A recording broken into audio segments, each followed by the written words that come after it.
Hello, hello. Hello, Hi. everyone. I'm not so sure about everyone because I see that notifications did not go out.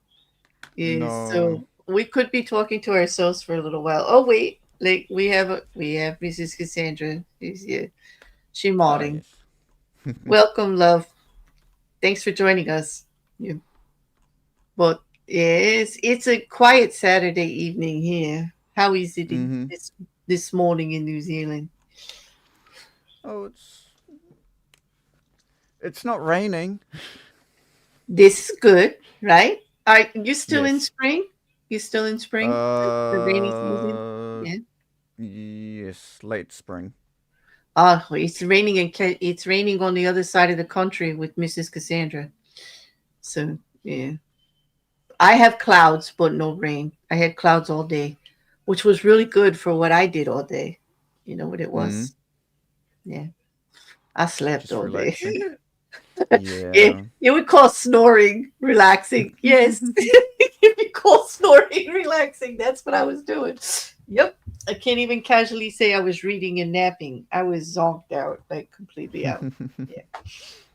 But ah, so yeah, but oh, you did. Oh, Mrs. Cassandra said she did get a notification. Okay, that's good. Yeah, and I just Uh, saw the notification now on my end. oh, you just got it now. Oh, they're supposed to Mm-hmm. do 30 minutes like ahead, like an announcement. Did you get the notification saying I was going to go live or that I did go live? Because there's two notifications. Mm. That you did go live, I believe. Okay, so the pre-notification is the one I was looking at that didn't go out. So yeah. Oh well, you know what? We most of our views are post anyway. Like I do like having people in the chat to talk to, but hey, what are you gonna do? Hi Exactly. Couch. Thanks for being over there at Twitch. I appreciate you. We are live on YouTube, Twitch, and Kick on my side. Are we live on any of yours today? Oops, I forgot. We are not live on record. That's okay. More views for me. You can see him here. Mm-hmm. You can see him. I was like, not that I care about that, but absolutely no. Oops, you forgot. Yeah, it's amazing how we can be in so many places at once these Right? days. Yeah. So I guess we should get down to business, though. What are we talking Yes. about today? Um, we are talking about Law 11. And for those Uh, that are following by no, with us, 11? No, mm-hmm. not 11. Oh wait, We're on am I? 12, aren't we? We're on 12. Sorry, we're Okay. Do you have the right yes, one up? 12. I Okay. mean Law 12. Okay. Wait. Oh, we are on the same page, right? Okay. Yes, yes, we're on Okay. the same page. Okay. Because, I mean, if you want to redo last week, I could. Uh, no, we got to get through this one. This one's Are you going to make me do this one? Yeah. mm-hmm. Yep, I'm forcing you to do this one because this one for those that are following along is we like to try and make it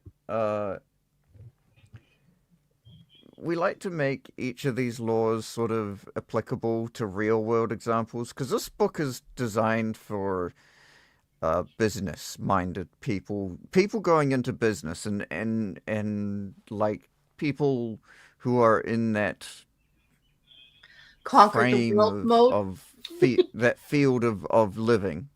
Mm. Like, conquer the um world. Like, you know. yeah. Mm. But this one is just straight unadulterated impossible because if you're not checking the book out right now, the title of this chapter is Use Selective Honesty and Generosity to Disarm Your Victims. Oh, And great. and that is verbatim. Uh, yes. I'll bring it up so they know. Okay, hold on a second. Uh, he speaketh the truth. Oh my gosh. Okay. Wow. Wow. Okay. Well, everybody knows how I feel about these. Those couple of words up there. Mm-hmm. That word honesty is pretty important to me. Yeah. Yes. Oh, what a weapon. What a weapon. It is it's one of those situations where like if you decide to follow this law, do it at your own peril. Neither of us endorse it at all in any way, shape, or form, and we both frown upon it. We frown upon dishonesty. Yes. Yes. But we actually, when it comes to it, I think I'm going to surprise everyone a little bit here. When it comes to the fact of how this law works and how it can be used, it's actually got great foundation in psychological and human nature as to why people can take advantage of you this way. And so Yes. I actually am glad we're talking about it because people can be more aware of why this works on you. Because I myself often think I'm an idiot after the fact when I fall for something, like, or someone takes advantage of me and I should have known better. But Mm. what I learned in researching this chapter is that, like, I'm normal and they're not. Yep. Okay. That it is actually in our DNA. All right. It's in our, we're coded to actually respond to honesty and generosity in a certain way. And it Mm-hmm. actually works. But we'll get into that later. So I actually think this is a good one for everyone to know about. Okay. Yes. And It's good to in know. not actually to use it for manipulative and strategic, reasons to get ahead. I mean, if you have to, you could apply it at work. You could apply it like with coworkers or when doing an organized project, um, in a mild way without causing harm. I think it's a safe law as long as you're not really manipulating to the to the point of drastic harm. You know, Yeah. if It you keep it it in, what do they call that? The white lies, the little white lies. You yeah. know, like if you keep it, if you keep it over I there, it I can be guess it beneficial. I guess it would be it's a good way to um I guess yeah, look at negotiating things Hmm. in with coworkers and stuff. When you're trying to negotiate stuff. Hmm. Yes, that would be a good one. That that would be so. Let's dive in. Are y'all ready? Like yeah, like I hope so, because this one, yeah, it's gonna grate you at first. I think. Okay, because it starts with use selective honesty and generosity to disarm your victim. One sincere and honest move will cover over dozens of dishonest ones. Open hearted gestures of honesty and generosity bring down the guard of even the most suspicious people. Once your selective honesty opens a hole in their armor, you can deceive and manipulate them at will. A timely gift, a Trojan horse, will serve the same purpose. Not that we heavily recommend doing that, but yeah.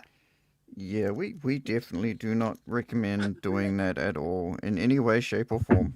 Not in your personal life, not in like Yeah, strategic business moves only, people. We should put up a big flashing sign. I wish I was able to do that a little bit better. But we get to the historical example, which happens to be about Count Victor Lustig and the observation of the law. And we get to listen to the sultry tones of Rekkr read for us from pages 113 on. Okay? okay. We'll get right into the story. So, observance of the law.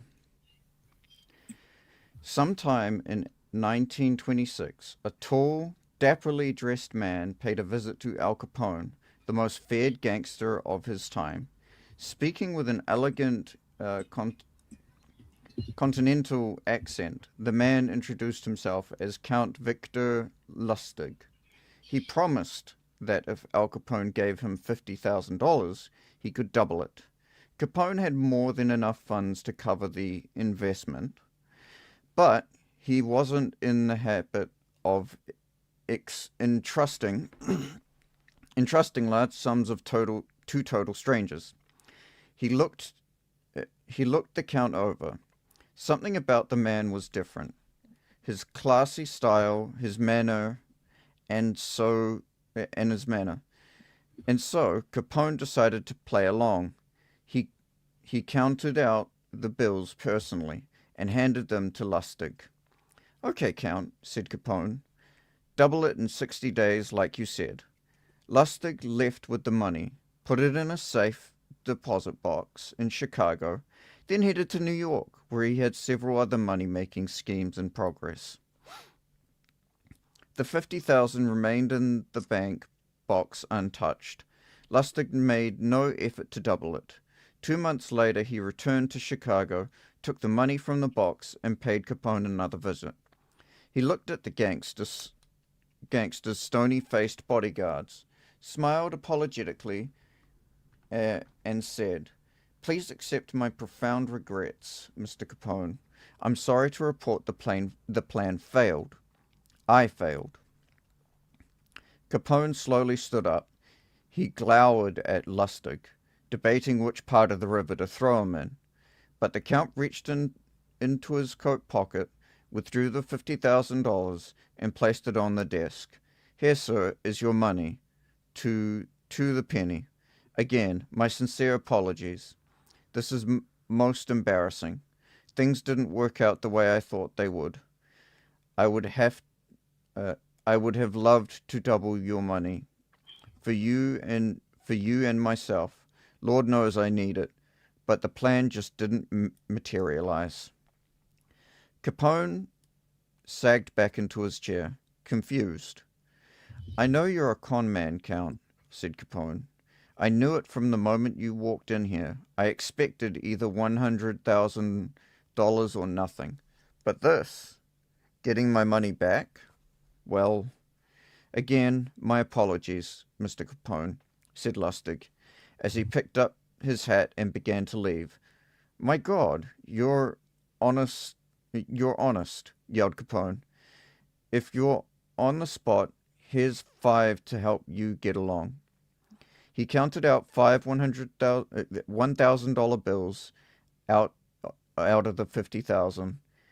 The Count seemed stunned, bowed deeply, mumbled his thanks, and left, taking the money. The 5,000 was what Lustig had been after all along. Wow. Wow. So, uh, that's that wow. I love Capone stories, but he was very suspicious man. So this just shows you how disarming it can be to go against what somebody thinks of you, like immediately with the opposite. Wow. So to be honest, that's probably the smartest con you could pull on someone like mhm. Capone. You know what? On that, let's go for I think so. I mean, it's not very easy to outwit Al Capone. And he was known as very clever and always Well, thinking really far ahead. I mean, listen, that mobster didn't go to jail for mobbing. He did not go to jail for a not criminal one crime. murder was placed on him. Nope, nope. None of the offenses, the organized crime, the racketeering, the murders that he ordered, any of that stuff. Nothing. He went to jail for tax evasion. That's all they could get. That's how clever he is. I mean, although And he should have that's paid his why, taxes. That's why the mob pays their taxes now, people. yeah, Okay, but yeah, they that's why didn't get him on it. the only people you should fear more than a gang of any kind or the mob is the IRD The IRS, yes, the or IRD IRS in in your country country. already in yours. Yup. Yes. Mm-hmm. Like absolutely. Yeah. Pay your taxes, people. Pay your share. Okay. So Yes. the interpretation apparently Count Victor Lustig was a man who spoke several languages and prided himself on his refinement and culture. He was one of the great con artists of modern times. He was known for his audacity, his fearlessness, and most important, his knowledge of human psychology. He could size up a man in minutes, discovering his weaknesses, and he had a radar for suckers. Lustig knew that most men build up defenses against crooks and other troublemakers. The con artist's job is to bring down those defenses. One sure way to do this is through an act of apparent sincerity and honesty. Who will distrust a person literally caught in the act of being honest? Lustwig used selective honesty many times, but with Capone, he went a step further. No normal con man would have dared such a con. He would have chosen his suckers for their meekness, for that look about them that says they'll take their medicine without complaint. Con Capone, and you would spend the rest of your life, or whatever remained of it, afraid. But Lustig understood that a man like Capone spends his life mistrusting others. No one around him is honest or generous, and being so much in the company of wolves is exhausting, even depressing. A man like Capone yearns to be the recipient of an honest or generous gesture, to feel that not everyone has an angle or is out to rob him. Lustig's act of selective honesty disarmed Capone because it was so unexpected. A con artist loves conflicting emotions like these, since the person caught up in them is so easily distracted and deceived. Do not shy away from practicing this law on the Capones of the world. With a well timed gesture of honesty or generosity, you will have the most brutal and cynical beast in the kingdom eating out of your hand. Oh, oh, well. I don't know. You, it's the the that kind of con is that oh, his name has escaped me. Lustig. The Yeah. con that Lustig sort of pulled. That's a really that that has to be a really difficult one to even be aware of, because that would require you to be paranoid enough that you think even if you're in some sort of capital venture with someone, that their entire goal was to Mm-hmm. just uh, use your generosity. Mm-hmm. Just take So like advantage. Yeah. you'd have to assume that like even that their failure was basically um planned. Mm-hmm. That's crazy. Can you imagine going through life thinking that every single time someone made some sort of mistake with you, it was planned? That Mm. that's some level of paranoia that It it is. It is. It it's actually. Ugh, I think we just hit the algorithm again. Okay. It actually just it's kind of unnerving, and until I actually looked at more of why this works so much, it actually was reassuring to me. Like yeah. mm, But I'll let you read Lustig's quote before we move on because yes. it's really yeah. I mean, Lustig is just a special kind of con. Like he is really good. When you mix conning and psychology, uh-oh. Uh-oh. Yep. Yeah. So, everything turns grey when I don't have at least one mark on the horizon. Life then seems empty and depressing. I cannot understand honest men. They lead desperate lives full of boredom. I don't Count find Victor Lustig. I don't find honesty to be boring, actually. I find honesty to be freeing. It Mm-hmm. actually, it lets me go on with other things. I don't have to remember all the crap I say because it's all like if you repeat something I said from months and months and months ago, I could probably say, yeah, yeah, okay, yeah, I can see why I said that. Like, yep. hmm Mm, Because I'm just speaking from just a on like I don't want to keep using the word honest, but just from a real place, like what's going on at the moment. just Like I'm being not, genuine. yeah, just being genuine. So it's easy. I don't have to, fill in all these blanks or anything, or have to, do any somersaults to try to remember stuff and everything like that. Like it feels like I could say if something feels like something I would say or not. I think most people, if you hear a quote from me, right, Rick, can you say like, yeah, Mm-hmm. that sounds like something she'd say or not? I Yep. know with my mods all the time, they're hashtagging me like, that's definitely something she would have said. Mm-hmm. And I can tell you, and they could probably say, and I can tell you why she said it too. Like, because I think I'm a little consistent like that way. And I think you are too. I think that's why we get along.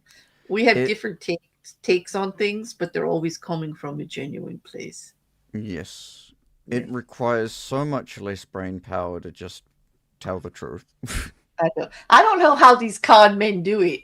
Like, if you're Count Victor Lustig, like, how you got some awesome organizational skills.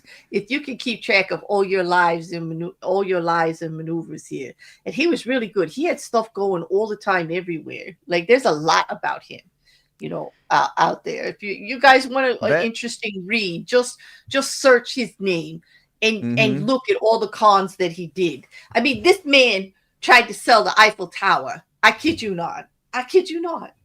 Right? He tried to sell the Mm-hmm. Eiffel Tower. And then he He almost nearly got did. busted. He almost got busted. Well, actually, he did. He almost got busted by the guy he was selling it to. He started to doubt it, and he actually turned the whole situation around. Yep. Um, but anyway, there you go. There you go, Ray. That's for The you. Trojan horse. So, the Trojan horse, your guile is hidden inside a magnificent gift that proves irresistible to your opponent. The walls open, once inside, wreak havoc. Yeah. And inside the chapter, they tell the story of the Trojan horse and how the army at first didn't want to do it, thinking, oh my God, it's so dishonorable, right? Mm-hmm. But then they thought about using honor and having to fight for another 10 years and dying anyway, or get inside the horse and trick them and win. And they voted Exactly. for the trick them and win like that. Boom. And it all went forward.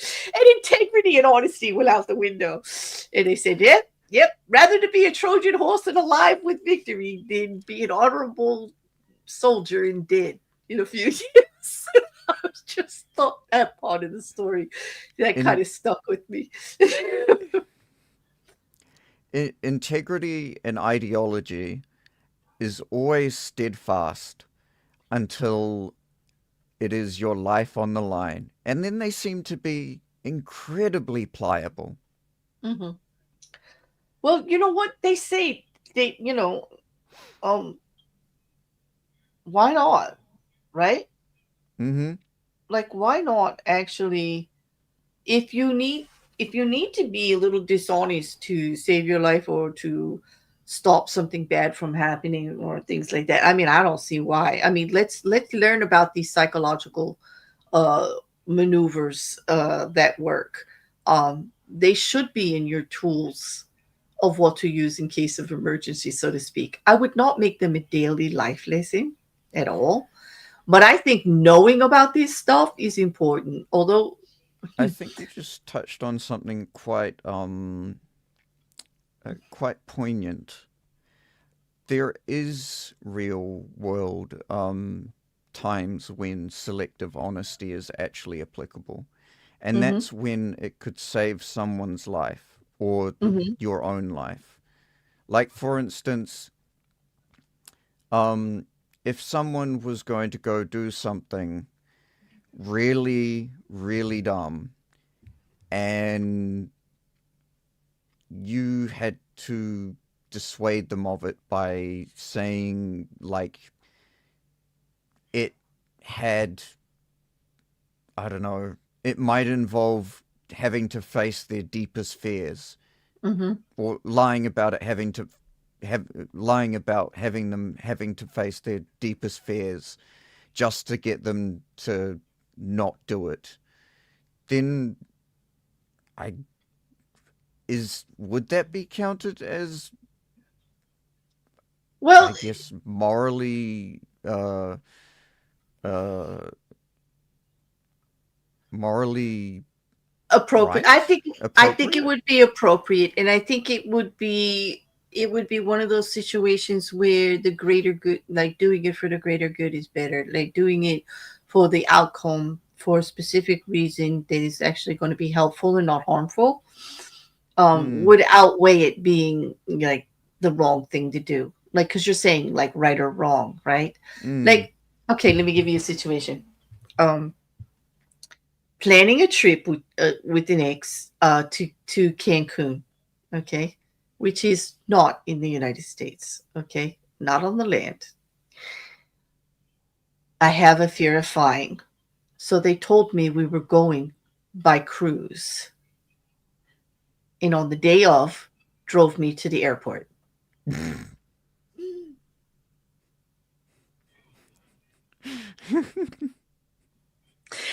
After we spent months looking forward to this trip, right? So yeah. they actually used my fear against me there, but they also knew that I wanted to go on this trip really bad and I was really looking forward to it. So they knew that if they just got me to the airport that I would get on that plane And then they would like hold my hand and talk me through it, like because I hate to fly. I am terrible. I am afraid to fly. Like I get really, really. I have panic. Like no, like I don't like being up there. It's You very and me both. uncomfortable. Okay, and so yeah, and so like what? Do I stay mad at them forever? Do I take? Do I spite my nose? Spite my face to spite my nose, like chop my nose off to spite my face, so to say. That's the Mm. saying. Like, do I just not go and ruin my own vacation? But they tricked me. They lied to me. They lied to me every day for months.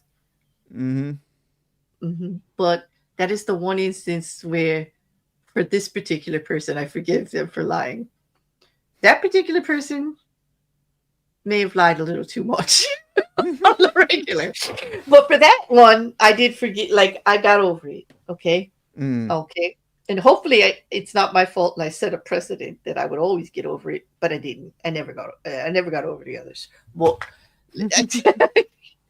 I mean, is that right or wrong? Like, you know what I mean? They think they're doing it for my good, my good, right? But they're Yeah. totally manipulating me and totally lying to my face. Yes. It was a great vacation, I'm glad you enjoyed it. though. I would have told them to get stuffed and left. Really? Yeah. So Yeah, so nah, so screw that. so if I told you it was a cruise and then we showed up at the airport, you would say, "Nah, I'm not going. Yeah, I Not would just going." be like, oh, okay, bye. I just need to get an Uber. Where's the Uber?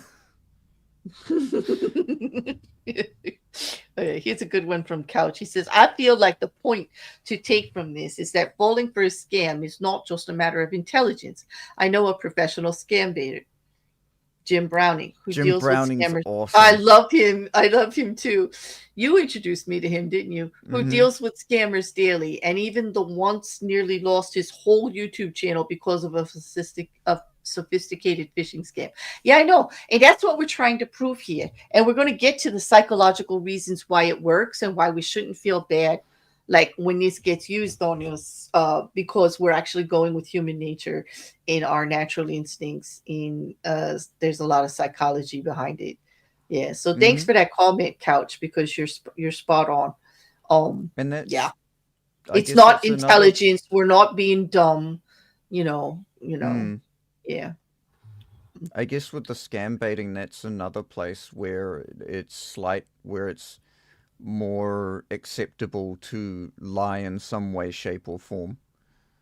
Yep, exactly. Exactly. So let's give them some more examples, okay? Mm-hmm. um I will. First, we'll start with the ones that where it actually works. Okay, so let me tell you the story about Ben Franklin in the book Borrowing Strategy. Okay, Ben Franklin used Law 12 to transform a political rival into a lifelong ally. When Franklin was elected to the Pennsylvania state legislature, a powerful opponent had spoken against him publicly. Rather than resorting to typical flattery or gifts, Franklin took a different approach. He wrote to his rival, asking to borrow a rare book from the opponent's personal library. Franklin was known as an enthusiastic reader, making the request seem genuine. The rival, flattered by the acknowledgement of his collection and expertise, lent Franklin the book, and then Franklin returned it a week later with a note of thanks. This act of vulnerability, asking for a favor, triggered what psychologists rather now call the Benjamin Franklin effect. People become more favorable towards those they help because they must justify their helpful action by deciding the recipient was worthy of assistance. The opponent became friendlier to Franklin, and the relationship lasted for many years. By being selectively honest about his admiration and creating a sense of shared intellectual connection, Franklin disarmed his adversary without confrontation. I just love that. Mm. So that's not actually being dishonest. It is a little No, manipulative, but it gosh, is isn't. it Yeah. very strategic.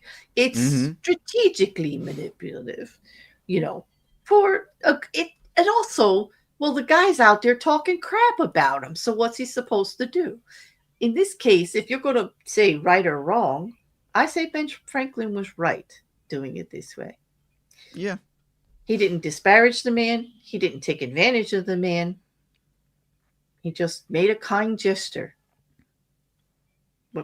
Yeah. that seemed genuine. Whether it was genuine or not, I don't know. Maybe he really did want to read the book, but it served a purpose for sure. And it was very clever of Franklin. And it is human nature. If you go to help someone, you've got to justify it with yourself. You're not going to help the worst person on the planet. That would be aiding and abetting wrongdoing or condoning wrongness, right? So it makes sense that every time you go to help someone, you've got to justify how they deserve it in your head. And so you change how they look to you. Exactly. Hmm. Hmm. I'll let you read the next one. This one's about Julius Caesar. I know you like these war guys. Yeah. Yeah. So, Julius Caesar, strategic clemency. Julius Caesar was renowned for his policy of clementa, mercy and forgiveness towards towards defeated enemies. After winning the civil war and becoming dictator in 49 BC, Caesar faced the challenge of governing former opponents. Rather than following the brutal precedent set by dictator Sulla, who murdered nearly 5,000 enemies, Caesar chose strategic forgiveness. He pardoned those who fought against him, including prominent figures who had sided with his rival Pompey. Ancient historian uh, Pliny Pliny? Pliny, Yeah. yeah. Ancient historian Pliny wrote that Caesar surpassed all men in clemency. This this generosity served multiple purposes. It created loyalty amongst those who expected punishment, demonstrated moral superiority to the Roman people, and allowed Caesar to maintain a functioning government by taking experienced officials in place, by keeping experienced officials in place. Caesar's active selective generosity uh, returning to Rome and entering the city with magnificent shows and public feasts while pardoning the enemies created an image of benevolent power. Benevolent power. This strategy initially disarmed the opposition and built political capital, though it ultimately proved insufficient to prevent his assassination by those who felt humiliated by his mercy rather than grateful for it. Hmm. Well, That's, yeah. I mean, that's a super smart thing to do. It really was, and it worked in his favor for a long time. But there are always going to be those that are like, "What? How dare you with the moral superiority The, that you're going to like forgive me? Like, there's how dare you?" always going to be someone who finds something wrong with Yeah, something you do. You exactly, could donate $1 million to an orphanage, and someone would find some way of saying it was a bad decision. exactly, and that's why Julius Caesar is actually a pro and a con for this law for the same Mm, situation. So I'll let you continue as to how, although initially successful, how Julius Caesar ultimately failed using um, this I did. generosity.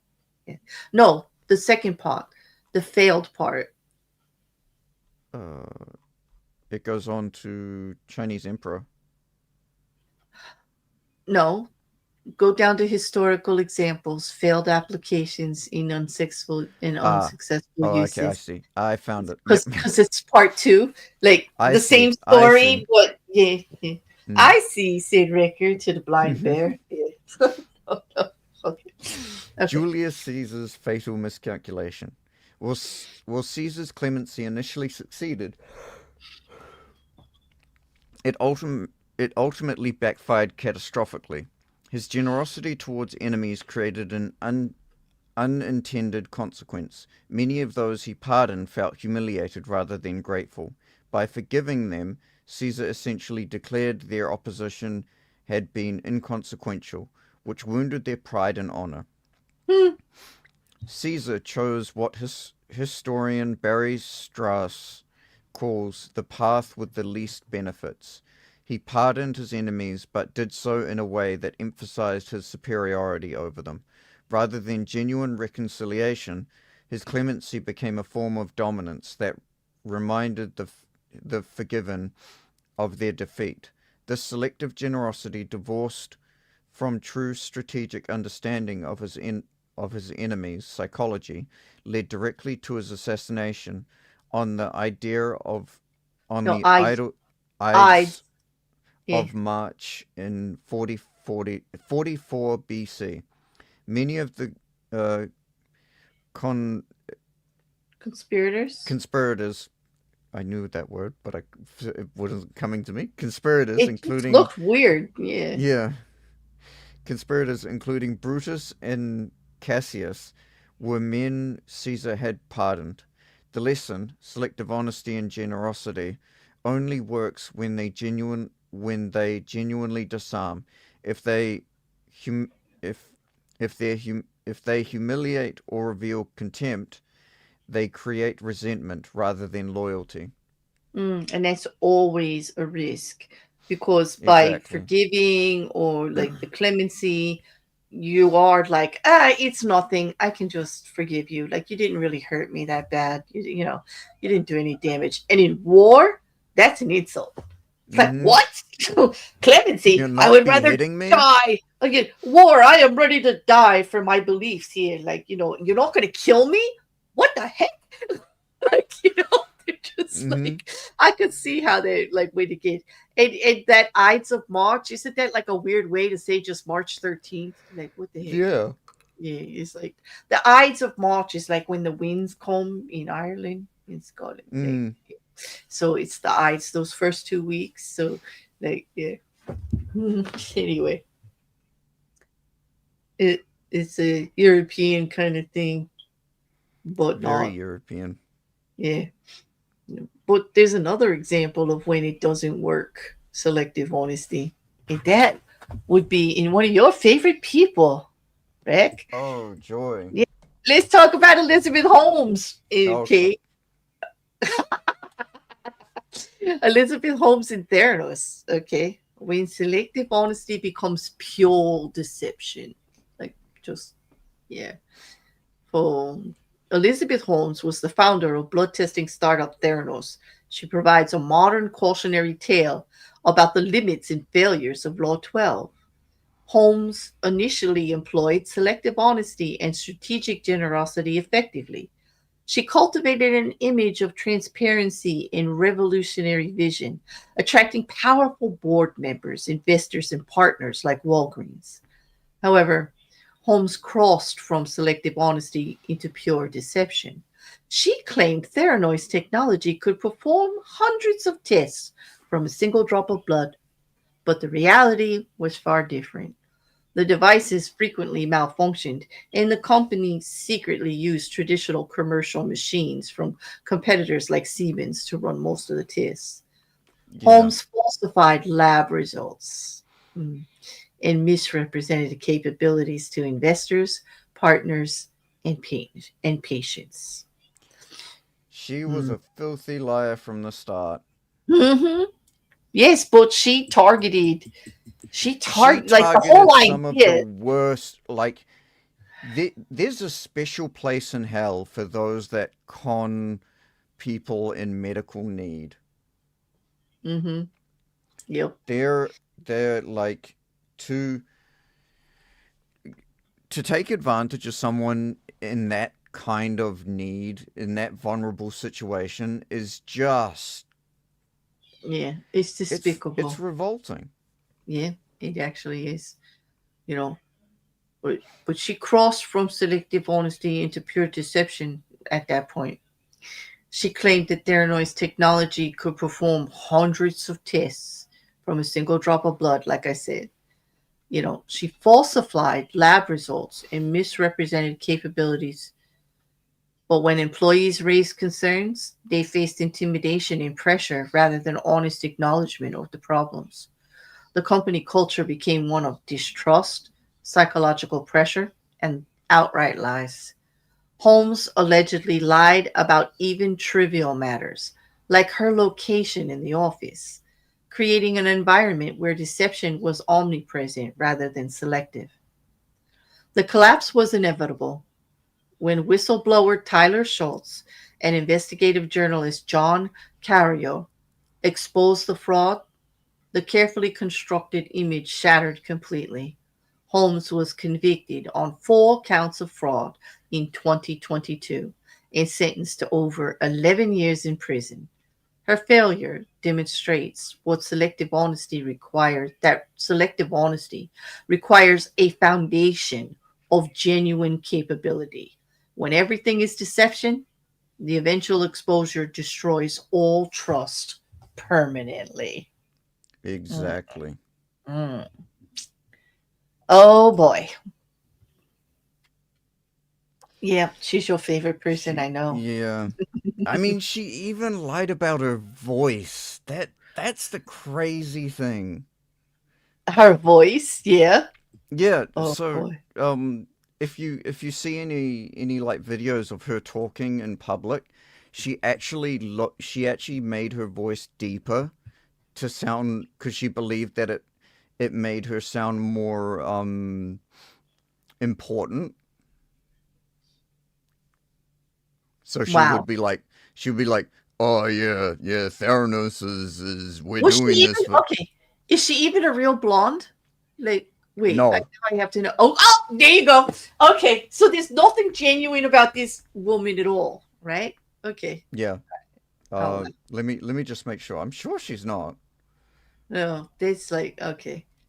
Well, while you go look at that, I'm going to start the reversal coming right from the book. The reversal states that when you have a history of deceit behind you, no amount of honesty, generosity, or kindness is going to fool people. In fact, it will only call attention to itself. Once people have come to see you as deceitful, to act honest all of a sudden is simply suspicious. In these cases, it is better to play the rogue. Count Lustig, pulling the biggest con of his career, was about to sell the Eiffel Tower to an unsuspecting industrialist who believed the government was auctioning it off for scrap metal. The industrialist was prepared to hand over a huge sum of money to Lustig, who had successfully impersonated this official. At the last minute, however, the mark got suspicious. Something about Lustig bothered him. At the meeting in which he was to hand over the money, Lustig sensed his sudden distrust. Leaning over to the industrialist, Lustig explained in a low whisper how low his salary was, how difficult his finances were, on and on. After a few minutes of this, the industrialist realized that After a few minutes of this, the industrial realized that Lustig was asking for a bribe. For the first time, he relaxed. Now he knew he could trust Lustig. Since all government officials are dishonest, Lustig had to be real. The man forked over the money. By acting dishonest, Lustig seemed the real McCoy. In this case, selective honesty would have had the opposite effect. As the French diplomat Talleyrand grew old, oh wait, that's actually stunning about that selling the Mm-hmm. Eiffel Tower, and that he actually just proved that he was like He he had he was instinct that to guy. know. Yeah, he had He was that instinct to guy. know. Yeah, to know that the guy was like starting to distrust him, right? And then Mm-hmm. he just turns it around and just says, oh, acts like he's just looking for a bribe. So the guy goes, oh, yeah, that's why I'm feeling uncomfortable, because you're like a government official looking for a bribe, just like they all do. Yeah, okay. He's justifying it. Oh my God. Brilliant. The reversal goes on to say that as the French diplomat Talleyrand grew older, his reputation as a master liar and deceiver spread. At the Congress of Vienna in 1814 to 1815, he would spin fabulous stories and make impossible remarks to people who knew he had to be lying. His dishonesty had no purpose except to cloak the moments when he really was deceiving them. One day, for example, among friends, Talleyrand said with apparent sincerity, in business, one ought to show one's hand. No one who heard him could believe their ears. A man who never once in his life had shown his cards was telling other people to show theirs. Tactics like this made it impossible to distinguish Talleyrand's real deceptions from his fake ones. By embracing his reputation for dishonesty, he preserved his ability to deceive. Nothing in the realm of power is set in stone. Overt deceptiveness will sometimes cover your tracks, even making you admired for the honesty of your dishonesty. What a sentence. Mm-hmm. Being admired for the honesty of your dishonesty. Like wow. Who would have thought? Who would have thought? Oh gosh. Not I. Not I, said to fly. Yep. Well, I'm going to let you start with this one. Because we need to start telling them like when it works and when it doesn't work, because this is getting this is actually kind of fun, and I can't believe I'm having so much fun with dishonesty. But these stories are great. Can you believe this man sold the Eiffel Tower? It wasn't even his. When you're just that good at your job. Yep. Okay. When manipulative generosity gets exposed. Um. Oh shoot. Hmm? Okay. Something's something's going wrong. Law 12. Okay, hang on. Law 12. Law 12 fails spectacularly when the target recognizes manipulation. Trust studies show that once people perceive honesty or generosity as calculated rather than genuine, they experience deeper betrayal than if no gesture had been made. Organizations and individuals who employ selective honesty that get exposed face severe consequences. For instance, erosion of trust. Once teams or partners realize truth is filtered strategically, they stop believing any communications. Mhm. Reputational collapse. The gap between projected integrity and revealed manipulation creates a lasting damage. Boomerang effects. Strategic honesty that's discovered can create more resistance than straightforward opposition would have. Um, and modern examples include politicians whose transparent gestures are revealed as focus group tested manipulation, or companies whose generous uh, policies are exposed as calculated PR moves rather than genuine values.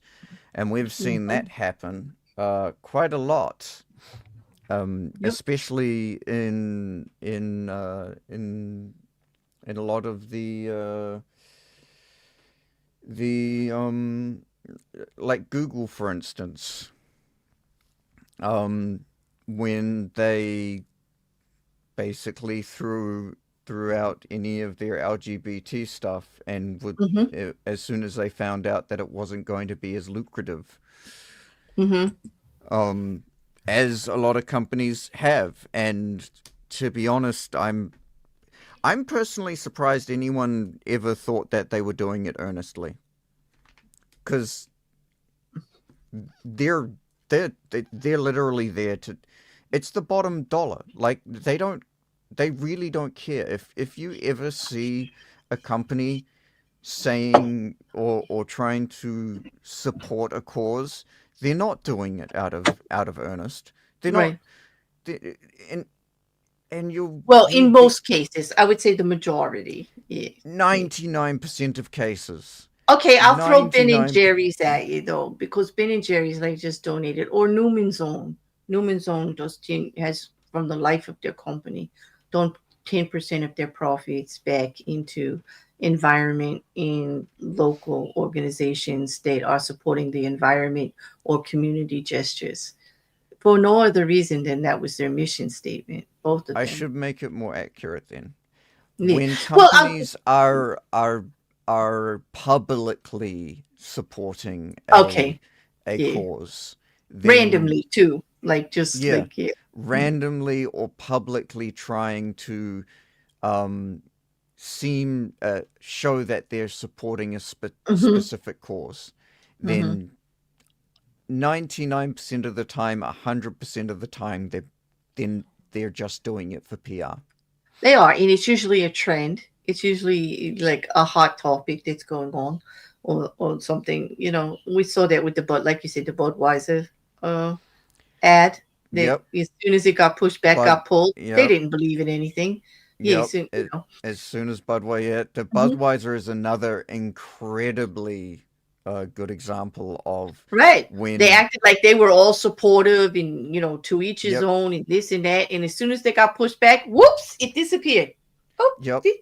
gone. As soon as Like their just like main, that. yeah, Hmm. as soon as their main buyers were like, "Nah, we don't like that. Hmm. We're not all about that stuff that there. We we just want to drink Budweiser and have fun." Yep. They were like, "Oh, And okay." yeah, and that's that boomerang effect. But on Mhm. reputational collapse, the first thing that came to mind to me with surprise, surprise, Logan Paul. The Oh, gap between yes. projected integrity and revealed manipulation creates lasting damage. When Logan Paul Mhm. comes out there and like Prime is so good because it does this and it does that and it's like got no sugar and it's ecologically sound and blah blah blah, and then you find out that no, it's not. Those are all words, and the actions are that the water comes from here. They're destroying this. The packaging is faulty. Like It has forever lasting chemicals damage. in it. Yeah, yeah. Or let me sign up with Mr. Beast to make a Lunchable that's like really, really great. Like it was like, and then during the actual inception of the packages being released, like it wasn't exactly what they said. Okay. Mhm. Actually, the part that Mr. Beast contributed to is actually the only successful part still there. What was it, the candy bar or whatever that he created? Like Yeah, that is the yeah. only successful part. Everything to do like with Logan Paul, like the moldy cheese that he is, Mhm. fell apart. Reputational damage because words are one thing and actions and implementation are another. You know, Mhm. so you got to be careful because that will follow you. Okay, and unfortunately for someone like Logan Paul, it's his previous manipulations and mistakes that have caused reputational damage that just are going forward like with him. That's always going to be on people's minds when they look at anything that he does, Yep. like crypto zoo. Mhm. you know sold it as it was an idea that was actually groundbreaking and innovative It and would have sounded been really cool. it could have Yeah. been a fun idea. Like he fumbled it.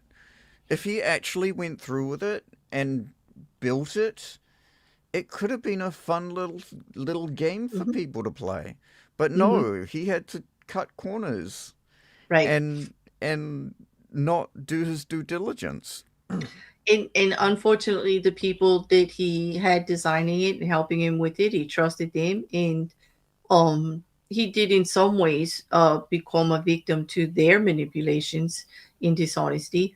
But instead of taking accountability because he was the man in charge and hiring new people to finish it, he just cried victim and said, "Oh, poo poo, like I'm a victim just like everybody else," and he let everybody suffer, which I don't Mhm. think was the right move because that made a more damaging hit on an already damaged reputation. Because now it's like, of course, Logan Paul wouldn't make it right. Of course, he's not going to Mhm. do what he said. Of course not. They kind of just solidified his reputation. It didn't ruin his reputation because it was pretty well pretty trash to begin with by supporting all of those coins that failed prior and then trying to say he has nothing to do with crypto. Exactly. Even though he was a paid influencer amongst the crypto coins and things that were going out. Like, Mm-hmm. so, you can't say one thing and do another, is what I'm gonna say. Like, his words really don't mean anything anymore. Like, you got to Nope. watch what he does, because yeah, he's definitely got the collapse of a reputation there, and an erosion Yes. of trust too. Yeah. All right. Mm-hmm. So then we get into my one of my favorite parts is the key psychological principles and human nature references. Why this actually works on us, everyone. Like, don't feel bad. There's a reason this works every single time. This is one of the most successful laws, actually, I think, Rekkr. What do you think? Mm-hmm. Like, when you think about it, isn't it like this one's gonna work? If done properly, this one's gonna work every time. And that's Well, because it oh, plays go ahead. on it. At least the way that I see it, it plays on a very rational side of the mind. It Mm-hmm. it it because rationally, when someone does something nice for you, or is honest to you, you're expecting, you're going to be nice back to them. You're going to be honest back to them, Mm-hmm. and that's there's a reciprocal expectation there. So when someone uses that very thing, that reciprocal um, kindness and honesty as a way of, I guess, defrauding you in some way, Mm-hmm. it's it you don't expect it. You wouldn't Right. expect it, You wouldn't. Yeah. It's like you don't, and it kind of and you goes. should. To be honest, you shouldn't expect it. No, It's not. otherwise you don't want to be paranoid, right? Yeah, because it does. It plays on your paranoia. It's a very insidious law. Mm. And it works because of cognitive dissonance and rationalization, one of the key psychological principles. There'll be more. Law 12 exploits cognitive dissonance, the psychological discomfort that people experience when holding contradictory beliefs. When someone receives unexpected honesty or generosity from a person that they distrust, it creates mental conflict. Leon Fessinger's foundational research showed that people resolve this dissonance by changing their attitude rather than rejecting the conflicting evidence. In the Al Capone example, right? When Lustig returned the money, Capone experienced dissonance between his belief that everyone tries to cheat me and the evidence that this man was honest.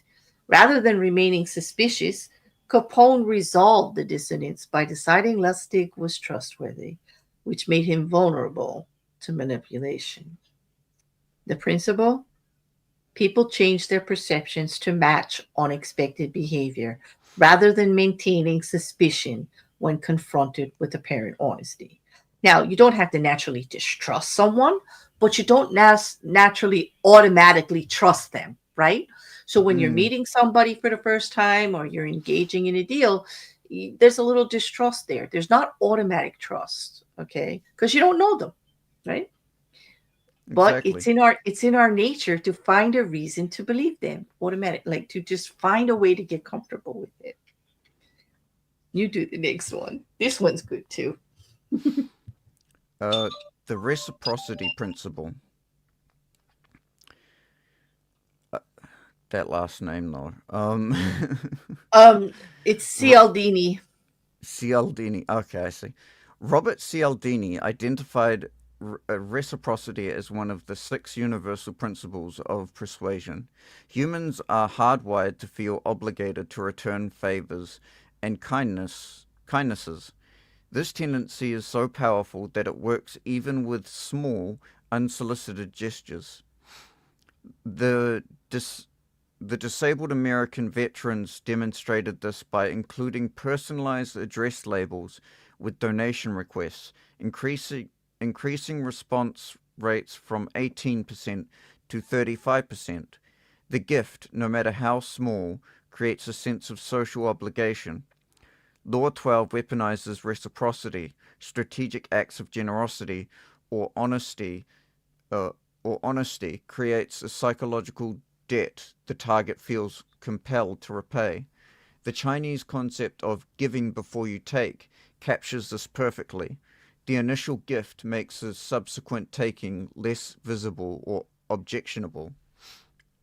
And Yes. that's that's a really insidious one as well because like if you're someone who genuinely does like doing stuff for people Mm-hmm.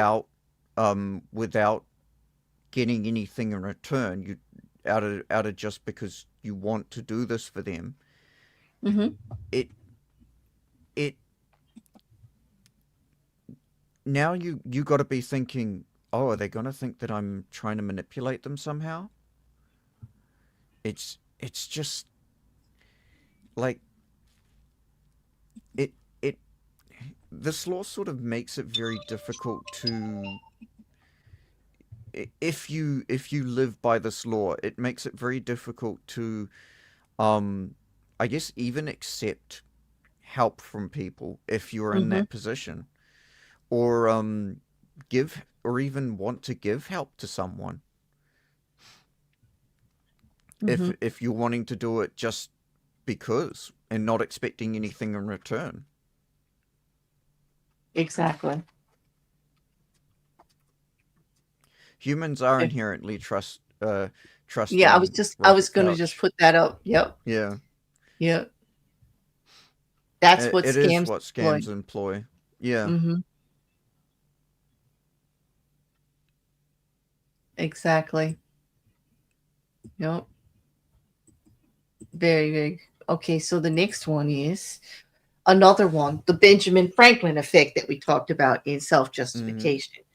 When you ask someone for a favor, they must justify why they helped you. The cognitive explanation, I must like this person. Otherwise, why would I have helped them? This creates a self reinforcing cycle where the act of helping generates positive feelings towards the person helped. This psychological phenomenon explains why Franklin's book borrowing strategy was so effective. His rival had to rationalize lending the book, which led him to view Franklin more favorably. The selective honesty of Franklin's genuine admiration for the book collection triggered this psychological mechanism in the other party. They, it's like so brilliant. It's so simple and so brilliant. But Mm-hmm. I love this part because it actually reinforces why we all feel like we should have known better when this is worked on us. But it's actual very clever. It's like automatic. We're being good human beings. We're good normal human beings when this crap works Exactly. on us because like it's all set up to work on us. It's just nothing. Okay. And now you can do defense. Defense mechanisms and armor. Law 12 explicitly uses the metaphor of opening a hole in their armor. This references psychological defense mechanisms, the mental strategies people use to protect themselves from manipulation. Suspicious people maintain constant vigilance, but this vigilance is exhausting. A well timed honest gesture causes them to lower their guard because maintaining suspicion in the face of apparent honesty creates too much cognitive dissonance. Once the armor has a gap, subsequent manipulation becomes far easier. Man, that's the one. That's the one that works the best. Okay. Mm And then there's the human nature of our need for trust. Green's law exploits a fundamental human vulnerability. People want to trust others. Complete cynicism is psychologically unbearable long term. When someone offers what appears to be a genuine honesty or generosity, it provides relief from constant suspicion. That one hit home so hmm. hard for Mm hmm. me because I'm like, I want to see and believe in the good. I really, really do. Like, I really, really do. Yeah. Bear, I remember you used to say, "I see the world through rose-tinted glasses." I still think you do, but I Mhm. think they're a little more they're a little less rose-tinted now. They are, but here's the thing. I always say, you guys can make fun of me all you want. I do. I admit it. I see the world through rose-colored glasses, and I defend it by. I do know the reality of the situation. I do see it for what it is, but I rather operate on what I would like it to be. I would like to move through the world as the world is the way I want it to be, Mm-hmm. instead of the harsh realities of what the world is. And to me, that's a simple way of saying I will not bend to the awful atrocities I see on a regular basis. I will not Yes. let it ruin my positive outcome or the way that I treat other people. I will not let them damage me this way. Like, I won't. I Yes. won't. I will not let the wrongness change me. I'll Mm-hmm. see it, I'll recognize it, I'll even push back against it, but I'm not going to be it. Hell freaking no, I'm not going to be it. No. And that's when I say I would rather see the goodness in everything and look for the silver lining, because it helps me stay and move positively in the world. You know, um, sure, there's a lot of negativity and there's a lot of awfulness out there. And I'm not an unintelligent person. I see it, I recognize it, I deal with it regularly. But when it comes to how I move in the world, I'm putting those damn rose colored glasses on. And Mm-hmm. I'm going to move as if the world is more like me instead of the Mm. opposite. That's my comfort zone. You're just It's not like, afraid to look over the top of them every so often. yeah, well, as you see, that's I look over the top of them all always. If you look at every avatar picture Mm-hmm. I have with those glasses, what am I doing? Looking What am over I the top of them. looking over the top of them? And that was on purpose. I picked that avatar on purpose that way because of Mm-hmm. that, because of my rose-colored glasses thing. Yes, yeah, yeah. But it's funny that you recognize that too, that you're Mm-hmm. using my saying against me. Okay, so now you can do this one then. I should say I do operate very similarly. Uh I always believe people are being genuine until I can prove otherwise. Hmm. And I will always operate like that. If someone comes to me asking for something genuinely and I can help them, I will give them the help that they want genuinely until until they show that they're not being genuine about it. And then Yes, it's a benefit of yeah. a doubt thing, right? Mm. Yeah. Yeah. And here's the thing. I've never known you to regret helping someone, even if it turned out they didn't deserve it, because you Mm. operate in that mode. Like, this is the decision I made. It was my decision to do it, and I Yep. did it. And even if they did manipulate, you're like, oh well, given the circumstances again with what I know, and I probably would have did the same thing. So, Mhm. you know, and I do the same thing. Like, I don't regret my actions. I Mm. usually regret theirs. I'm like, you really didn't have to Yeah. do that, asshole. Like, Mhm. oh, but thank you. And sometimes I even end up thanking them. Thank you for showing me your ugly arse. Now I know what to look out for. Thank you. Hmm. Exactly. Yes, exactly. Hmm. Trust as childlike vulnerability. Green emphasizes that acts of unexpected kindness or honesty bring out people's inner child. They respond with eager, childlike gratitude that temporarily suspends adult skepticism. This observation aligns with attachment theory and research on emotional vulnerability. Hmm. Even hardened, cynical individuals like Al Capone have emotional needs and respond to apparent sincerity. The strategic insight no one is immune to genuine seeming kindness, especially when it's unexpected in their environment. Mm. Hmm. You know what? That makes me feel better. Like because when they're doing that, like you say with my rose-colored glasses, right? Mm-hmm. They're bathing what they're doing in like shades of pink to try to Mm-hmm. distract me. And of course I'm gonna go for it, because like I want to believe in the goodness of people, and I want to think that everything's okay. I don't Mm-hmm. like being suspicious or paranoid, although I will admit that I am a very mistrusting and paranoid person in general. And those that know me personally know this. They know this about me. Like Mm-hmm. it's hard for me to build true trust. You know, I'm always waiting Mm-hmm. for the other shoe to drop. Would you agree, Rec? I mean, that's how I Yes. operate in the world. I'm always like, everything looks like it's okay, and I'm sitting here waiting for that other shoe to drop to tell me it's not. That what I Yep. see is not what I see, because I have been the victim of multiple manipulations and this kind of routine repeatedly. But after Mm-hmm. reading this chapter, I don't feel so bad about it anymore. Like, of course, I'm going to fall for it. Like, I'm human, and it's almost Exactly. natural instinct to fall for it, you know. Exactly. Oh, yeah. This, I mean, if Al Capone fell for it, why should I feel guilty? Yeah, Seriously. exactly. He's a hardened criminal. He knew better. What the hell? He fell for it. Why should I feel bad? Exactly. I'm just a bear. you know? Okay. Oh my gosh. So, in breaking down this chapter,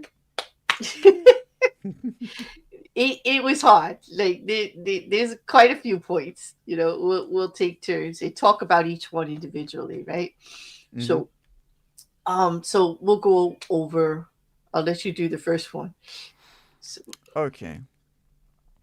Timing and surprise. Honesty must be unexpected to be effective. In environments where dishonesty is assumed, a single honest act stands out dramatically. So basically, random. You know, when everyone was. Remember, like years ago, when people were all talking about random acts of kindness? There was like that massive fad where people were like it still happens every talking. day. Oh, It's not yeah, a of course it still bad. happens every Yeah. day. But like there was like that little period of time where everyone was like Where random you acts of kindness, random acts of kindness. Well, like well now at the drive apparently according through. to this, yeah, apparently, according to this, those random acts of kindness was just another way to manipulate you. Tell me it didn't make your day though. The person Oh, in it the absolutely drive-through did. pays for the next five people coming up. Like gives the person $50 and says pay for their orders until it runs out. And you go up to the window and they go, I don't need any money. The guy ahead of you just paid for your order. Tell me that didn't make your freaking day. Oh, that was awesome, and I think it was the best thing. Yeah. Now it would have been clever if the guy handed the the clerk like five business cards. It says, make sure you give me my business card, like when you do it. And they say, here, the guy ahead of you paid for your dinner. And you get this business card, and he's in investments or life insurance, or he's a salesman of some type. Or a used car salesman. And now you got the Mm, business card. So when you need that, you're going to be like, wow, that was nice. But no, knowing you, Record, you're throwing it right out the window. Like you just no, you wouldn't throw it out the window because you wouldn't litter. It would go in your garbage bag in your car, like right yeah, away. Yeah, be like, okay. thank you for the random act of kindness, but seriously, your business card as well. There, poop. There it goes. But no, those random acts of kindness always made me happy. You're in the coffee line and your coffee's free. Okay, Mm, I'll tell you something that really still to this day makes me smile. When I mm-hmm. see younger people opening the doors for the elderly, man or woman, you know, or in my Yes. case, walking on a crutch at one time, when I see a younger person than me, like say, like, just getting out of high school, run ahead of me as they see me heading towards the door to make sure that they get the door for me so I don't have to struggle. Like they're in the middle of Yes. like especially when it's a young man in the middle of talking to a group of his buddies or a girl, and he actually sees it out of the corner of his eye and he stops what he's doing and runs to open that door. talk about random act of kindness in somebody who was raised properly by their parents. I'm like, hallelujah, parents, Absolutely. and good job, dude. Right? Like that's it. Those random things that we do to make somebody else's life just a little bit easier. You know? Yes. Yeah. It's so, and I've been, I pay attention to those little things. You know what I Oh, mean? absolutely. And I don't think, there's enough of that sometimes. And I think that No. the people that go out of their way to make fun of that are just trying to make up for their own lack of their own shame. Let's say that they Yes. didn't do it, Oh, absolutely. because there's nothing wrong with it and it shouldn't be made fun of. It's actually the right thing to do, and it makes the world a little bit better place. It doesn't mean you're a simp. It doesn't mean you're a groveler or a butt kisser or any of that stuff. Any little No. thing you can do to make anyone's life a little bit better is is just how we should move in the world a little Mm. more. You know, like those little things. You know. I I I also like the idea of paying it forward as to Mousy. Um, Hmm. that's something that I sort of that I that I like to encourage people to do. If if Hmm. if I've done something nice to them and they want to pay me back, I just say pay it forward. She also says she's a butt kisser and a bottom kisser. Okay, a button. Oh, A she's a. button, a Oh button, yes, she a can't. button. Thank you, Mousy. I do that all the time. I am the worst typist when it's important and out in public. It's horrible, absolutely horrible. You know, Mm-hmm. But she says, you know what will make you feel great, people? Smack that like button. Thank you, Mousy. It's like, Absolutely. yes, like this is what she did. Thanks. It's good. Yeah. Well, true. We all love free coffee. We do. But it's those and especially when you give without expecting anything in return, these random acts of Mm. kindness to strangers, people you don't know, where you're getting no benefit, but just what you did, you know? Um, Mm-hmm. yeah. I love that. And I love that you all support that too. I do. All right. You go on to Absolutely. the next one. Okay. Reputation building. If people believe you're honest from your first interaction, it takes a lot to dislodge that belief, giving you time to position your long term strategies. Mm-hmm. Mm-hmm. Yep. That you get to take advantage of it sometime in the future. But this is Mm. true, even if you're not trying to take advantage of something in the future, is that first impressions, your first interactions with people are often the strongest ones, the ones that they're going to remember, Yes. especially if it's a positive thing, something Yes. unexpected, something different, or just plain positive. It's going to be hard for others to say something negative about it because they're going to keep remembering that part, and often they may not like go right away with the negativity. They may think to themselves something like, well, that's not my experience with the person, so let's just see. It's not to mean that they won't be cautious because somebody's speaking disparagingly about you. They'll take in the information, but they're not going to act on it right away, not if they've Mm. got all this other positive interactions to counterbalance it. But will there be dissonance? Yes. And Oh, they'll be absolutely. constantly trying to solve that dissonance, depending Mm-hmm. on your next interaction with them, you know. I've been the victim and the benefit of that particular one over and over Mm-hmm. again, especially out here on YouTube. It's like unavoidable. It's unavoidable. Yeah. Um. Yeah. And then we have the Trojan horse principle. The metaphor is Yes. explicit, very explicit. A timely gift serves as a delivery mechanism for your true agenda. Oh, and then those things after that is a link to an article which I should have deleted, but I didn't because I am a typo queen and I didn't edit very well. Well, this one's true. That Trojan horse, like they just Mm-hmm. accepted. They're in the middle of war and they accepted a gift that big from the enemy. Seriously, somebody They likes didn't. gifts. They didn't knock on it and were like, "This is oddly hollow." and they brought it inside the gates. Like that's the thing. Like they just trusted so much, you know. Hmm.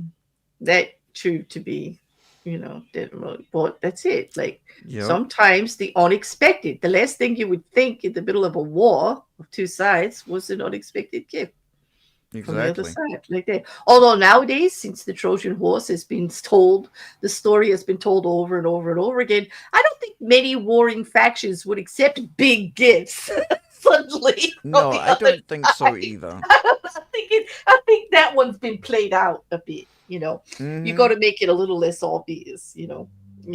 But it does work. That a timely like gift, like unexpectedly, does unsettle them, takes them off their guard. Like they said, because it's psychologically sound. It works on us. Yeah. Exactly.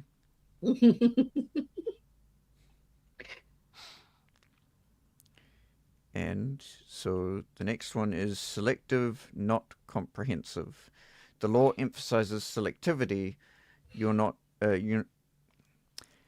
The law emphasizes selectivity. You're not being honest about everything. Only strategically honest about specific things at specific times. Mm. Okay. In other words, you're not overdoing it. Mm-hmm. Like, yeah, because that would be suspicious, especially if they don't know you very well. You Mm-hmm. know. Yeah. But Well. that's a this is another sort of thing that sort of that's kind of makes makes some interactions a lot more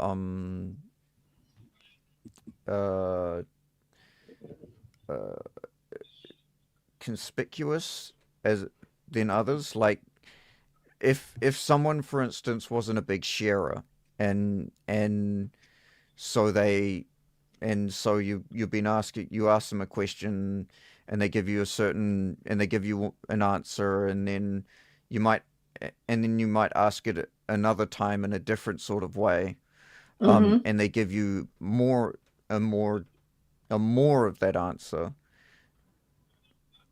Would like if you were that way inclined, you would think, oh, are they being selective about what they're divulging because they're trying to manipulate me, or are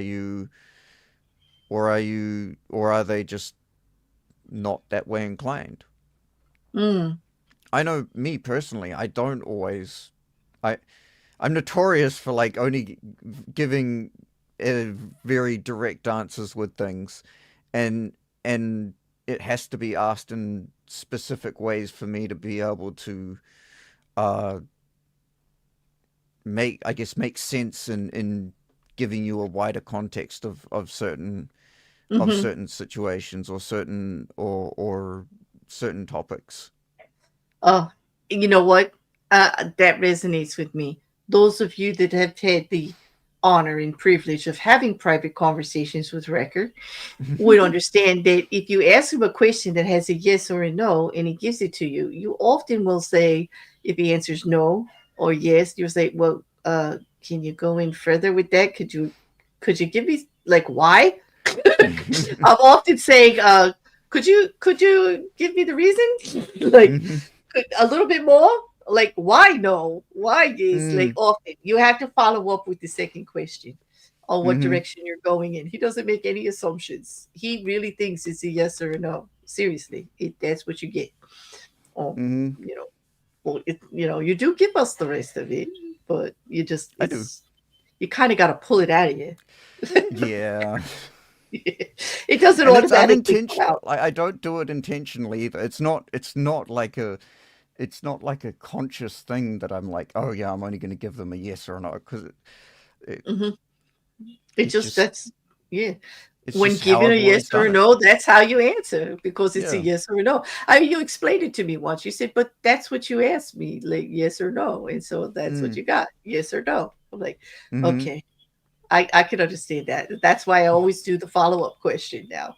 Mhm. It's just well, all right. So the last one that we have here is creating contrast. This one's important because In corrupt or dishonest environments, which is often in business or public relations or in these group endeavors, a display of honesty creates a powerful contrast that makes you seem exceptional rather than merely decent.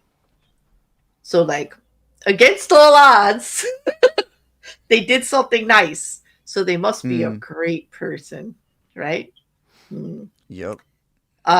Yes, it is. Like going against the trend can often do that. Like, yeah, that one works. That one works like really, really well.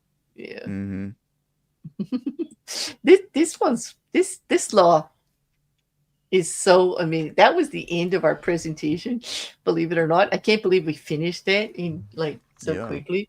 But it gives us time to talk more about what is really resonating with everyone. Because here, like Couch says, so many acts of kindness take no money and very little time. This is Mm-hmm. true. And that's why they kind of, I don't know, even though they don't, it's a small gesture. I know when I have experienced them, they really resonate with me with my whole day. Oh, Like, absolutely. and I'm really bad with names and faces, but I often remember those people the most. That 2 seconds of something that they did. And then if I see them again somewhere, I'm like nodding at them because I remember. I remember. Yes. And they might not, you know, they might not, you know. And I'm just terrible with names in general. Mm. Like I always tell people, if I forget your name, it's nothing personal. I'm just terrible with them. I've always been terrible with names. I honestly, the fact that there are name tags with everyone has been the greatest thing to ever happen to me. Except for they're becoming very unpopular now because Oh, people I keep mean getting online. replaced. Oh, you mean on not? Oh, online? On Yes. online, Okay. Okay. best thing that ever happened to me. hmm Okay. So, culture. We're going to go back to the Trojan horse because I kind of agree with this. Like, it would. Rocket Mhm. Couch is saying, to be fair, with the Trojan horse example, I think back then they had different cultural ideas about hospitality and gift giving. And I think it was a fall not to accept the horse as a gift. Could be wrong there, though. No, I think you're spot on. I think it would have Mm, caused, I think I can actually hear in my head the discussions of everybody back and forth on whether or not to accept that gift. And I think they would have erred on caution to say, it, in case it was an honest gesture, I'm sure they had doubt. You can't be in the middle of a war and not have doubt about this big gift, right? I mean, in this, I mean, am I wrong? I mean, the generals would have been saying, "Yeah, there's something. Yeah, what's going on here? Like, oh what? yeah. Like, some of them would be thinking, "Ah, oh, look at that. We have scared them so much. They're just gonna shower us with gifts because they're afraid we're gonna kill them and die because we're the winners, right?"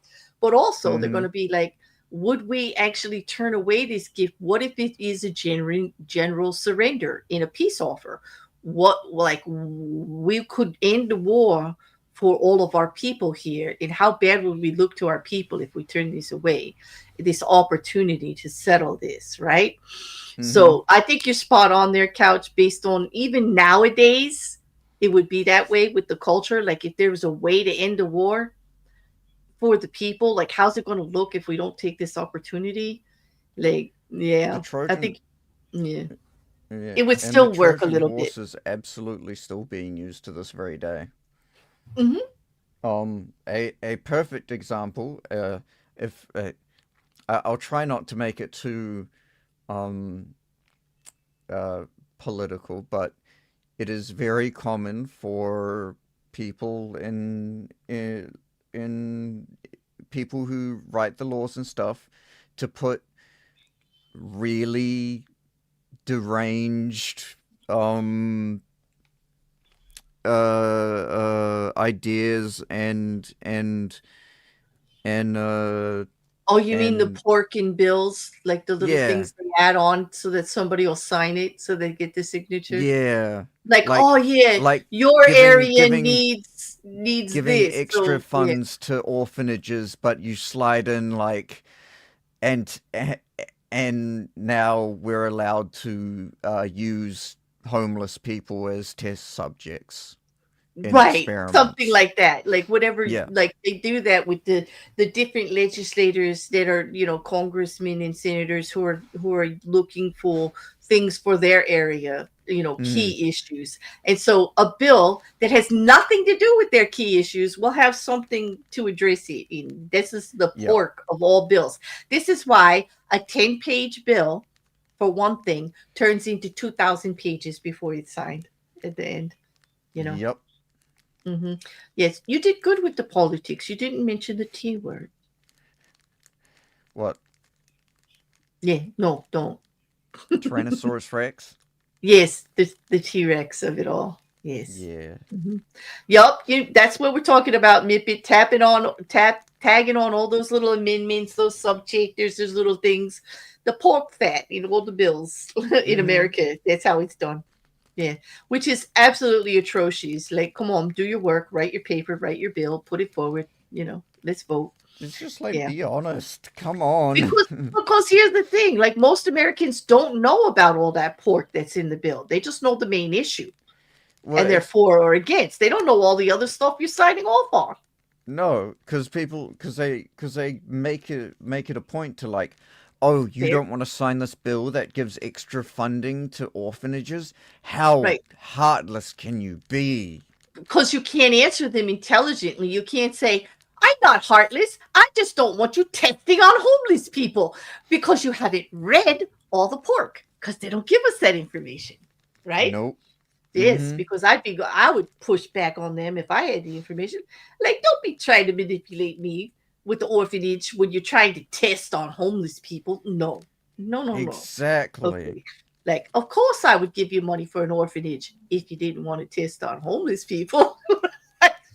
Sure. I think that's great. Like, that's a perfect example because that's Yeah. so horrifying.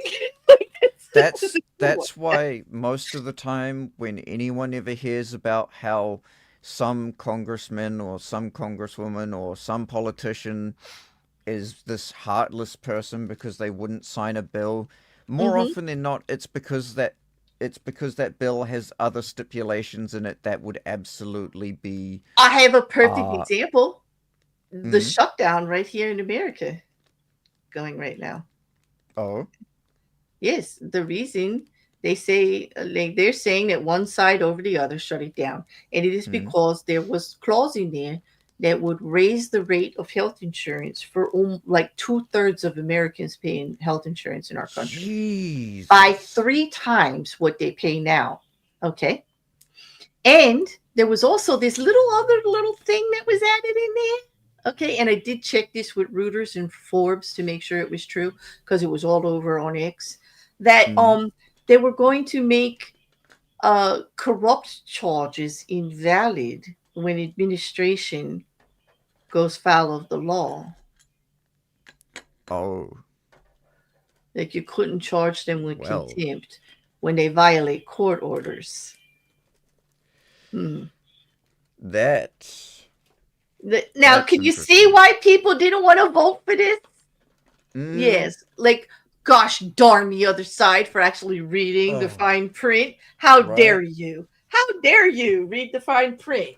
How dare you not want to vote for all this crap? Yeah, no, there were some very, very big issues. And I'm not taking one side over the other. I just hate how both sides look at each other and say, no, you, no, you, no, you. It's them. No, it's them. The It's best both way of that I them. always look at things is they're all pigs at the trough. hmm Don't matter what side, don't matter how virtuous they seem, they're all pigs at the trough. True. And I'll even expand that vision here and give you an image. They are pigs at the trough, eating really sloppily and throwing that shit all over us. That's Mm-hmm. what they're doing. That's what they're doing. Like we're supposed to believe it. I don't want to eat their slop. Like, no, no, No, of course not. yes. It's just not, yeah. They're just not being fair. There's just no reasonableness, no common sense. Yeah. Hmm. No, exactly. Hmm. Sorry, YouTube. Don't be mean to us today, please. We this we weren't. Yeah. This was just examples. Right. We're not picking sides. We're not No, promoting either one of them. no, not at all. Neither of Exactly. us. Well, I have nothing to do with your politics because I'm not even a part of your country. That has never stopped you from having something to say about everything that goes on a I mean, it daily hasn't stopped basis. yet. Well, to be fair, it hasn't stopped me because Jesus Christ, it's hilarious some of the stuff that happens. It is. To be honest, people, I hear from him almost every day about something ridiculous my country has done.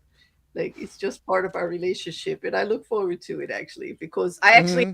then check it out and find out what's going on. So it keeps me in the know about what things are going because I often have to explain something to him as to why it happened like this. And Hmm. sometimes there is no real valid answer. There's just like Sometimes it really is just that ridiculous. just that ridiculous. Yes, but we have great conversations about the history of things and why laws are a certain way and how things happen. Like, yes, and the players, like, yeah, we have fun with it. Hmm. I'd have to say we very rarely argue, you know. Oh, uh-oh. Uh-oh. On speaking on which, I have another ridiculous thing your country has done. Really, Couch? Because I saw the ad that you guys put out on us today. Did you see the Canadian Ontario ad Oh about no, America? what Oh my happened? gosh. I don't know what a certain party of the administration tweeted about it. We'll have to talk about it later because we can't talk about it on stream. But go ahead, Fair. Couch. Tell me what ridiculous thing we did. As long as you don't mention um yeah, I saw that one, Couch. Yes, you didn't slide that one past me. I saw it. Miffin, I would agree. I would agree, but I can't put your comment on. Is that Mm. it was that? Yes. Okay. Yes. So that's what he says, the ridiculous thing that we did. It was about that Canadian ad. Let me just see if I can pull a link to it and put it in the chat for you guys.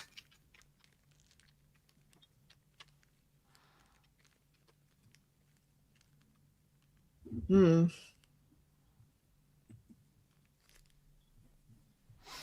Oh, here it is. I'm gonna give you a link to it in the chat, people. I'm not going to play it because that would totally tank my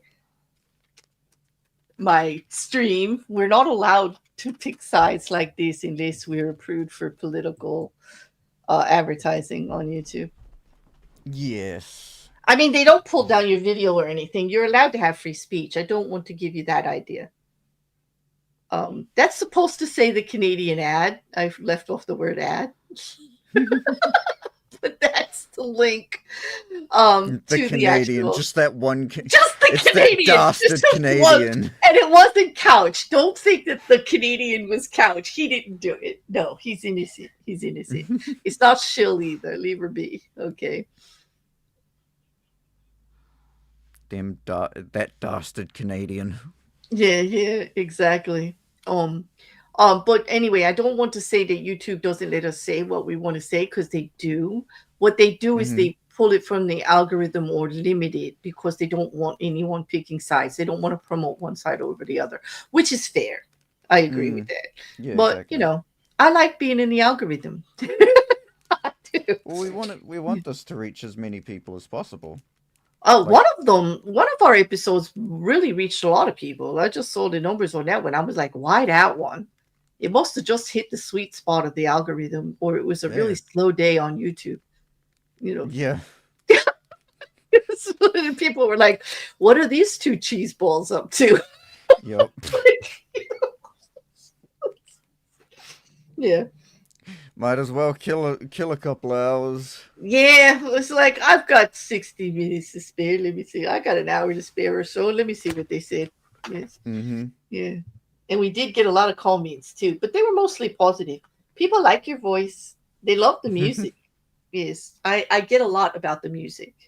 Yeah, It is so good music, it is. I love if I how do say steady. so myself. And you can. You are the steady part of the music. Like you're so steady, and then Monte comes in all wilding all over it. Yep. and then goes down and does reasonable at the end. The production of it is really great. Like I love that about it.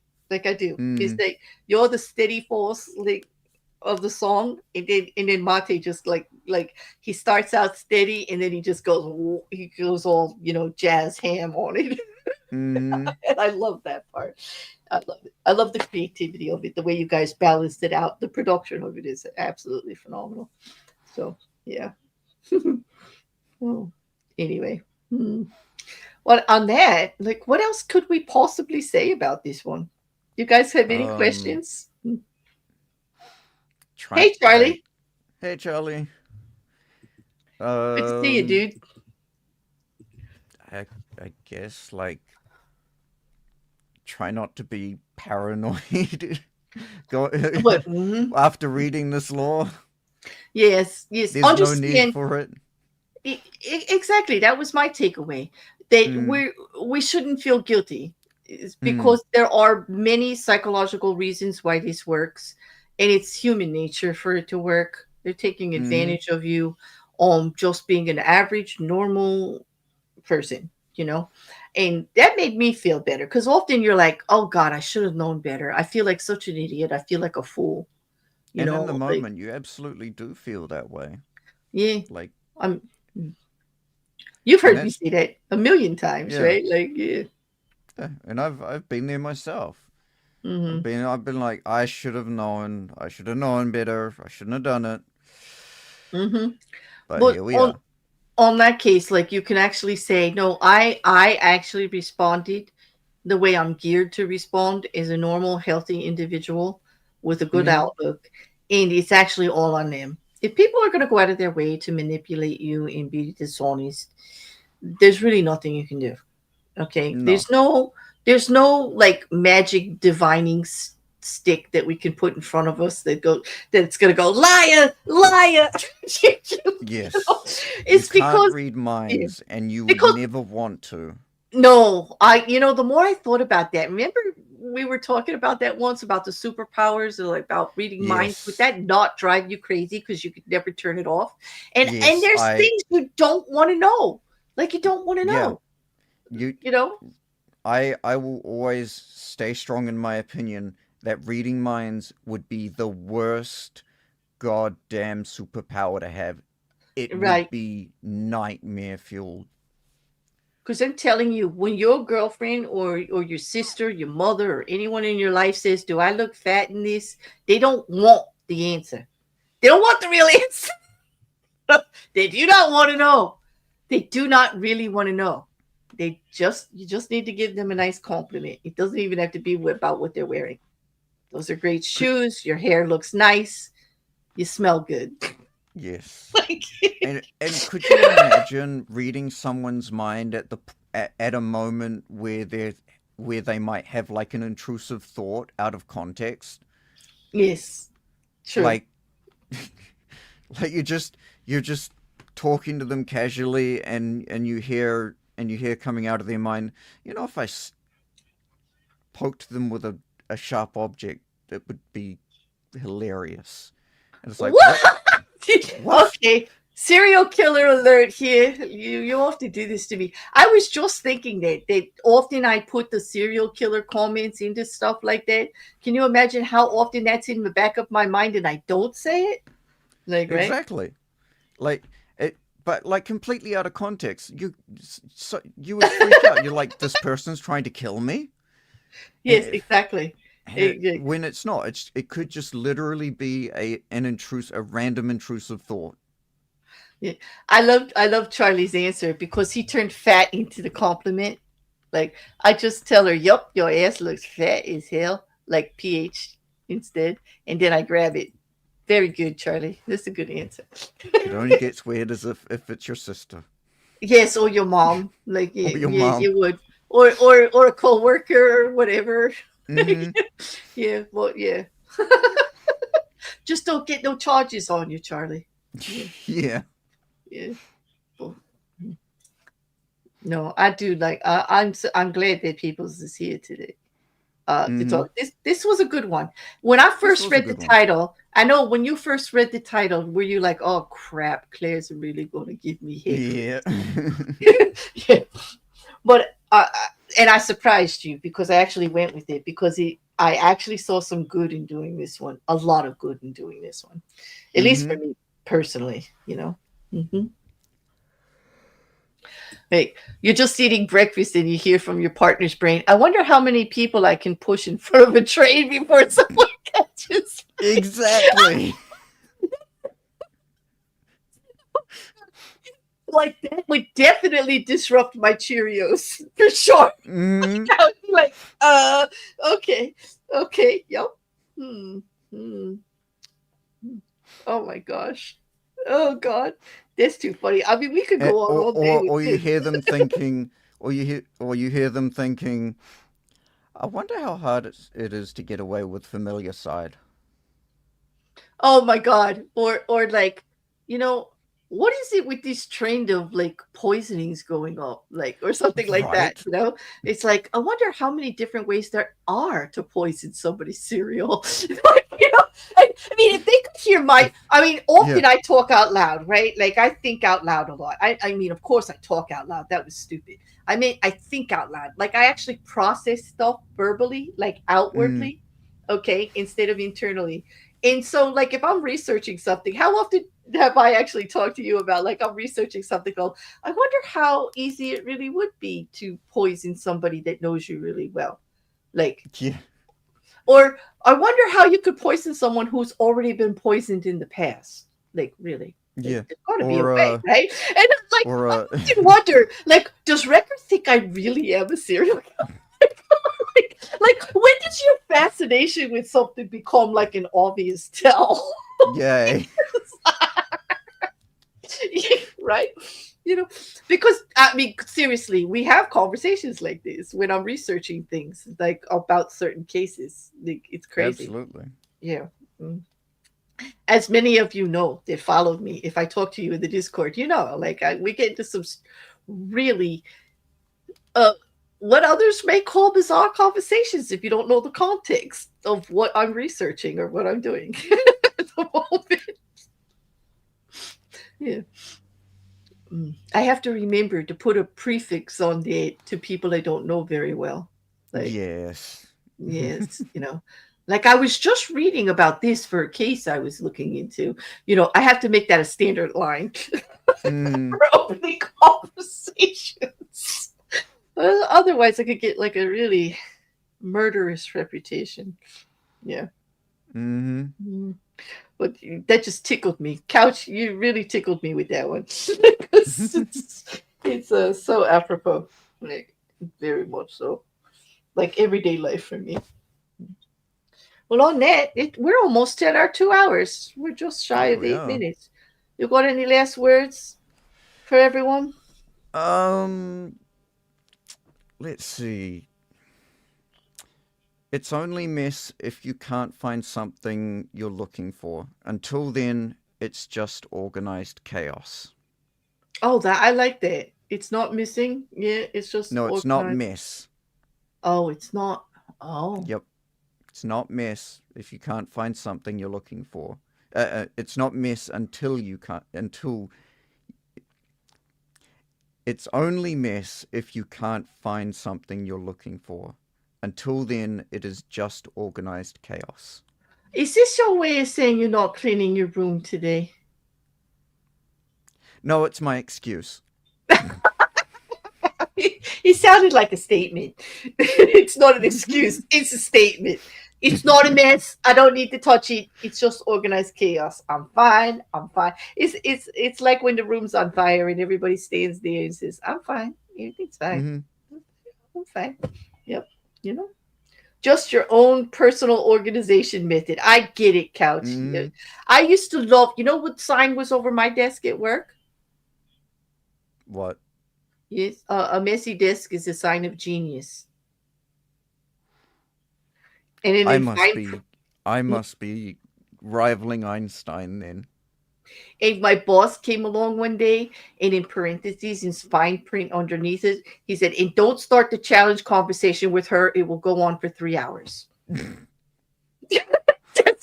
Because they would say, no, it's not. Like, I find myself to be very intelligent and I have a neat desk. Like, somebody would always challenge me on it, and we would go on for 3 hours. I would pull up psychological studies, I would pull up examples of Einstein, and Newton, who were not very organized. Ben Franklin's desk was horrific. Mm-hmm. Yes. Hmm. Yeah. Yeah. So he had to like put that in parentheses,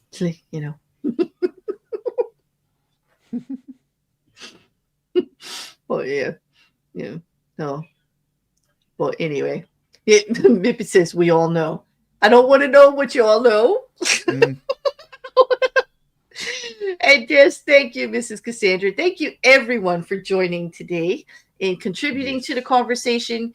And if you're listening later or you didn't get to talk in chat for whatever reason and you've got something to say or ask or contribute, please hit the comment section.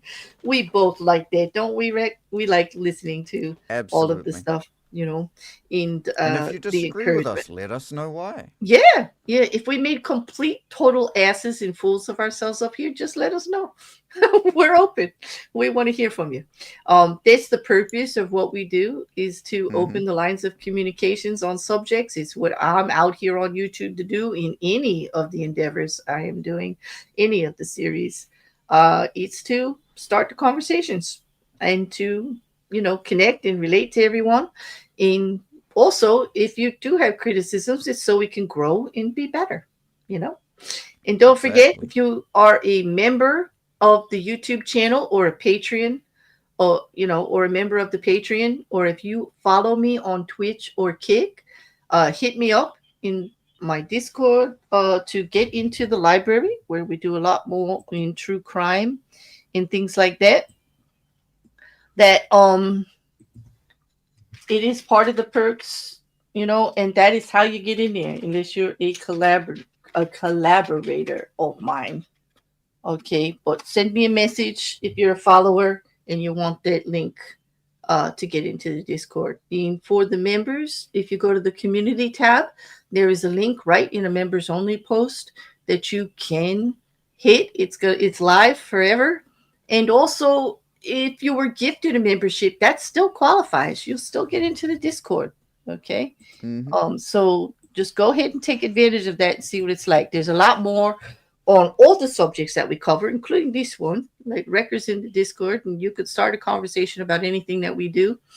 Mm-hmm. And there's a lot more on the true crime in there. And there's the voice chats and sometimes movies and documentaries and game nights. And there's a lot of interesting people in there, a lot of collaborators, a lot of small YouTube channels, a lot of free information if you've got questions on audio, video, anything like that. It's a very collaborative place. It's a very, would you say, a free space, Rec, to be yourself? There's really no, Absolutely. there's people from all over YouTube in there. Mm-hmm. It's not, the library is not just a group of Claire's friends. Let's just say that. No. It is a true creator library, a true collaborative library for people with all different opinions in spaces on YouTube to come together. And it is definitely a perk of following us for sure. So, all It right, most I think definitely I think is. that's enough promotion, right? Yeah. Will that do for a week? Like, I don't have to talk about it again for another week, right? Yeah. Yeah, I'm sure you won't have to. I'm gonna have to look into that someday. Why am I so uncomfortable promoting? And yet, how easy is it for me to promote anybody else? Like, right? Mm. I am a big Oh yeah. supporter of everybody. Yeah. Anyway, thanks for listening, everybody. We hope to hear from you. Don't forget to like, share, and comment. Records information is listed down below. There's also a link Mm-hmm. to the presentation into the book itself if you want to follow along on all the stuff. But I think that's going to be it for tonight. And what's next week about? That's the last thing I want to tell them. Oh, the unlucky law 13 is when asking for help, appeal to people's self-interest, never to their mercy or gratitude. Or gratitude. That actually sounds like a good one. Maybe That it won't yeah, be that so that law, unlucky. I think we're getting a little bit of a break. That would be really nice, wouldn't it? All right. Mm-hmm. We've got 40 seconds. Any last words? I think I gave you my last words. Okay, good. No more double. Then we're not going to double the last words. All right, everybody. Okay. I'm hitting the button. See you all soon. Thank you. See ya.